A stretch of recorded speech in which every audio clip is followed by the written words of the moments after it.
Cuéntame de economía. La realidad de la vida económica y tu bolsillo sin tanto rollo. Cuéntame de economía. Incorporar medidas de gestión ambiental, social y gobierno corporativo, las conocidas ya como ASG, pueden ayudarle a las empresas mexicanas de todos tamaños a tener nuevas oportunidades y entrar a nuevos mercados. Pero la pregunta es cómo se implementan y qué beneficio tienen las empresas realmente que los están incorporando. Yo soy Mónica Alfaro y hoy vamos a contestar esas preguntas en Cuéntame de Economía. Y para eso está aquí Fernanda Hernández, editora de Internacional. Hola, Fer. Hola, Moni. Hola a nuestros podescuchas. Y por supuesto tenemos un experto en la materia, Juan Carlos Reséndiz, socio líder de asesoría en gobierno corporativo, riesgo y sostenibilidad de KPMG en México. ¿Cómo estás? Muy bien, muchas gracias, Moni. Suena como que eres la persona indicada para hablar de esto.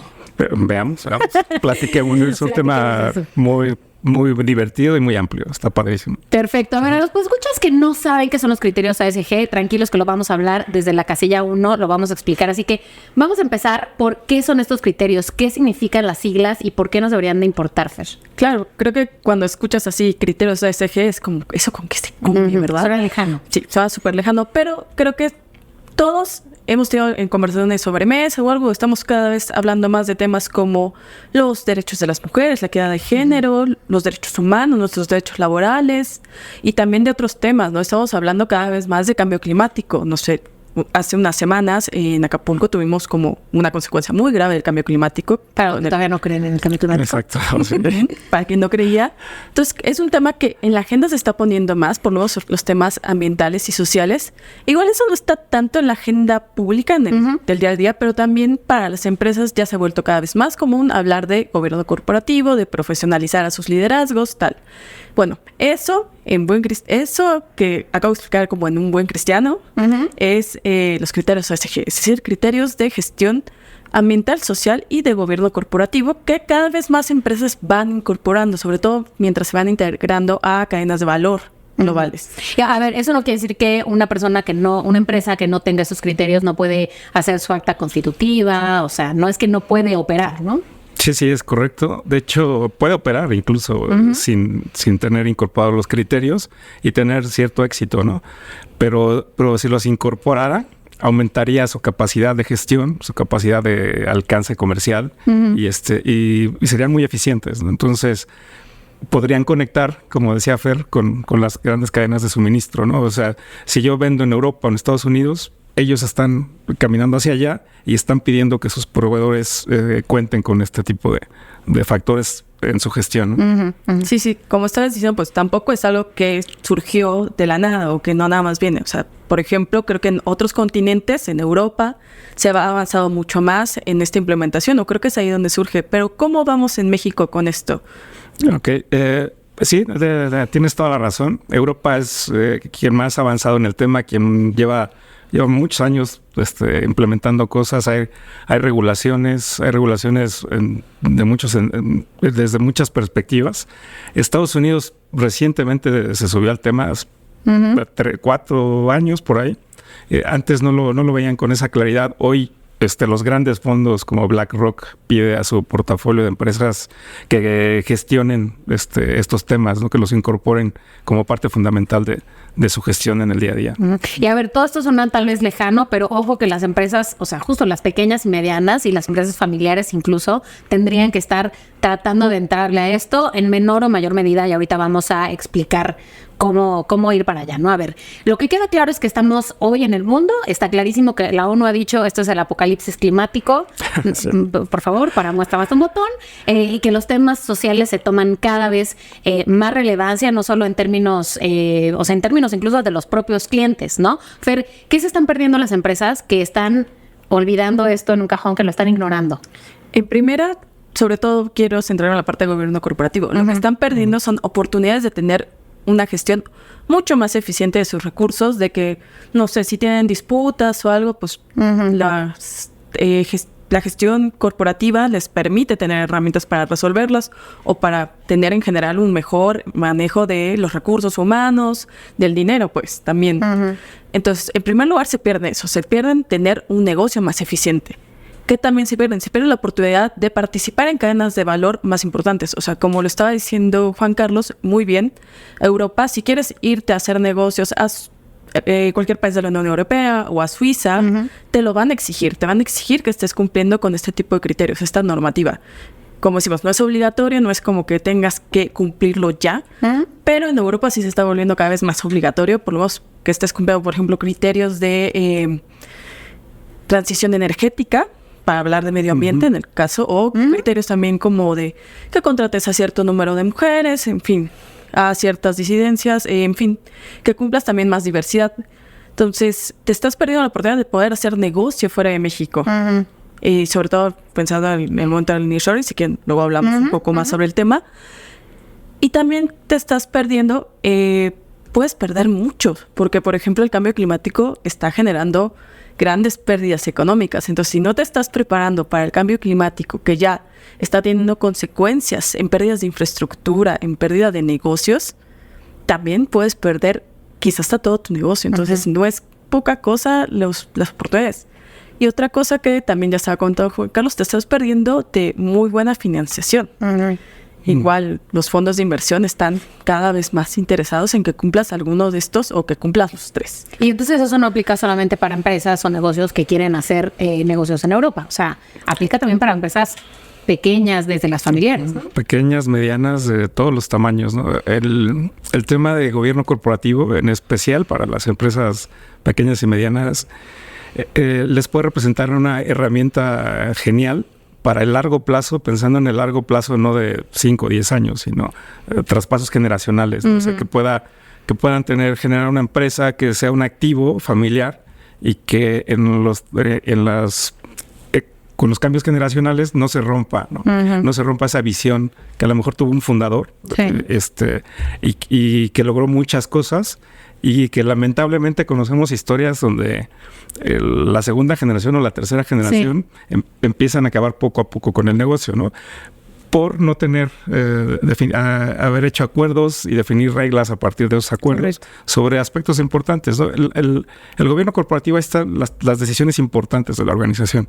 Entonces, si no están de acuerdo en eso, pues pueden chocar, ¿no? Conocemos muchas historias donde el hermano terminó teniendo otro negocio, su hermana o su otro hermano se quedó con el original y cosas de ese tipo, y resta fuerza, le resta potencia al negocio. Sí, y estoy entendiendo que más que como que verlo más como un problema o como un obstáculo, tendríamos que verlo más como una especie de instructivo, como una especie de guía que nos facilitaría la forma de tomar decisiones, ¿correcto? Sí, es correcto. Okay. Claro. Y mucho hemos hablado justo de lo que decía Fer del nearshoring, ¿no? Hoy es la joya de la corona y todo el mundo se quiere subir ahí, ¿no? Y de cómo esto es una gran oportunidad para México. Pero entonces, ¿qué significa eso para las empresas que quieren aprovecharlo aquí? O sea, ¿qué pasa con las empresas que le entran a esos criterios ASG en México particularmente? Ok, el nearshoring es perfecto, ¿no? Es un ejemplo perfecto, porque vienen empresas a colocarse para ir al mercado estadounidense, ¿no? Entonces, para estar en el mercado estadounidense les van a pedir cumplir con ciertos criterios y a toda su cadena, ¿no? Entonces, hoy quien lo tenga o quien esté trabajando en eso va a tener mejores oportunidades, y además el financiamiento que se obtiene, ¿no? Te vuelves, tu elegibilidad es mejor. Hay bancos multilaterales que están yendo con su dinero buscando a ver quién tiene un proyecto, ¿no? de transición energética, de reducción de emisiones, de todos estos temas. Entonces, yo sé que tienes que ser muy cuidadoso con los casos que cuentas y con las historias, pero ¿será que nos puedes compartir una historia, algún aprendizaje que tú hayas visto de alguna compañía que haya decidido, no con la intención de asustar a los podescuchas, pero que haya decidido no utilizar estos criterios y que haya perdido una oportunidad? Pues empiezan a ver, porque empiezan poniéndolos a competir cuando ya tenían un cliente ganado de muchos años, ¿no? Entonces, cuando el cliente se da cuenta o no logra demostrar, yo no logro demostrar los factores, me pone a competir con otros que sí los tienen. Hoy hemos visto algunos que han perdido contratos importantes por no tenerlo. Sobre todo en cuando conectas cuando el producto final va a terminar en un mercado en Europa o en Estados Unidos. Bueno, como hemos hablado, abre muchísimas oportunidades, le abre el abanico a las empresas tener estos tipos de criterios, este tipo de gestión. Pero digo, no es por ser chismosa, es más por motivo didáctico. Eres periodístico, sí, dice Fer. Pero si nos puedes dar algún ejemplo, igual con mucho cuidado, no digamos nombres, de empresas que sí lo hayan hecho bien, de empresas que sí están subiéndose al tren y aprovechando la oportunidad. Eso yo creo que es muy importante porque empezamos a hablar mucho de riesgos, ¿no? De riesgos de cambio climático. Oye, y no estás haciendo, y hay que invertir, y hay que reconvertir plantas y cosas así. Pero hay muchas oportunidades, ¿no? Algo así para nuestro público, para empresas medianas. Por ejemplo, hay una empresa que no está en México, está en otro lugar. Me lo va a contar. Pero desarrollaron un modelo donde pues toda esa agricultura, todos los productos de agricultura, hay una estadística medio terrible, que el 40% de los frutas, verduras, se echan a perder en el punto de origen, ¿no? Uh-huh. Entonces es muchísimo. Esta empresa lo que hizo fue aprovechar estos residuos, los fabricó y hizo un fertilizante orgánico. Okay. ¿No? Entonces creó un negocio a partir de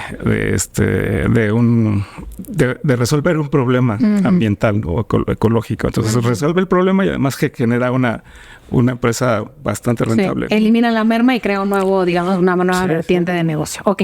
A ver, todo esto suena muy bien, pero la pregunta suena muy prometedor en términos de políticas, de negocio y demás, pero si yo soy una empresa pequeña, vamos a suponer, ¿no? Tal vez las medianas o las grandes están un poco más avanzadas, pero si una empresa pequeña o que aún no ha empezado, ¿por dónde empiezo? O sea, ¿cómo aterrizo esos criterios en mi compañía? Ok. Pues mira, lo que recomendamos normalmente es hacer un análisis de materialidad. Es súper técnico. Eso así en español, ¿qué quiere decir? Sales a ver tu entorno, el entorno de tu empresa, los factores externos ambientales y sociales, y lo que identifica son riesgos y oportunidades. O sea, riesgos y oportunidades. Lo que te da ese estudio es riesgos y oportunidades desde una perspectiva ambiental y social. A partir de ahí dices, ok, priorizas cuáles son los que más te van a impactar o las oportunidades que quieres aprovechar. Haces esa priorización, defines iniciativas de gestión, arrancas, es un proyecto, como un proyecto, cualquier otro proyecto, monitoreas avances y lo vas comparando contra los beneficios, ¿no? Y aquí muy importante, la información es clave, ¿no? O sea, no es imposible medir algo si no totalmente. No puedes medir ningún avance si no tienes información. Sí, tomar decisiones estratégicas, yo qué sé. Y ese es un reto interesante en este caso porque no hay todavía no está estructurada el proceso de generación de información como lo es para la información financiera, por ejemplo. Okay. Entonces, hoy es un reto eso, pero está padre. Buenísimo. Oye, pero también, por ejemplo, para implementar estos cambios ambientales y empezar a cumplir esto, suena a veces que es como un montón de dinero, ¿no? Que tengo que ahí dejarme media empresa para poder, no sé, cambiar, relocalizar alguna de mis fábricas o no sé, si eso es una empresa más grande, pero para cambiar mis métodos o para cambiar algún proceso, ¿en serio es tan caro? ¿O cómo puedes hacerlo? Digo, ya sé que se tiene que invertir sí o sí. No crean, sí, pero ¿qué tan eso sí, pero no es como reconvertir la planta, ¿no? Yo creo que depende mucho de lo que leíste en riesgos y en oportunidades. Por ejemplo, si tienes un escenario climático donde tienes una planta en una zona que va a haber huracanes y que va a aumentar, dices, oye, pues tienes que tomar alguna decisión en ese sentido, ¿no? A lo mejor te mueves, ¿no? Del lugar o no es tan grave y haces alguna con la infraestructura haces algo para que sea más resiliente ante los eventos climáticos, ¿no? Pero depende mucho de eso, ¿no?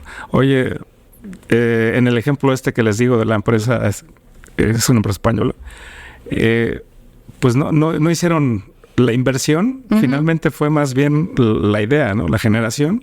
Y sí necesitan algunos biodigestores y algunos equipos, pero pero hay un retorno importante, ¿no? Claro. O sea, eso está bien. Y además, yo no me sé bien el caso completito, pero seguramente obtuvieron un financiamiento interesante, ¿no? También para eso. Pues a ver, yo invitaría a los podescuchas que están viendo este episodio, que tienen una pyme, que tienen una empresa familiar, que tienen una empresa de cualquier tamaño, que nos dejen aquí en los comentarios sus preguntas acerca de lo que estamos diciendo y podríamos como abordar las respuestas en un episodio posterior. Juan Carlos, muchas gracias por venir a Cuéntame de Economía. Muchas gracias a ti, Moni. Gracias, Fer. Gracias, Fer. Muchas gracias a ambos. Y los podescuchas, por favor, no dejen de participar, de activar las notificaciones y nos vemos el próximo lunes. Cuéntame de Economía, un podcast de Expansión. Disponible todos los lunes en nuestro canal de YouTube.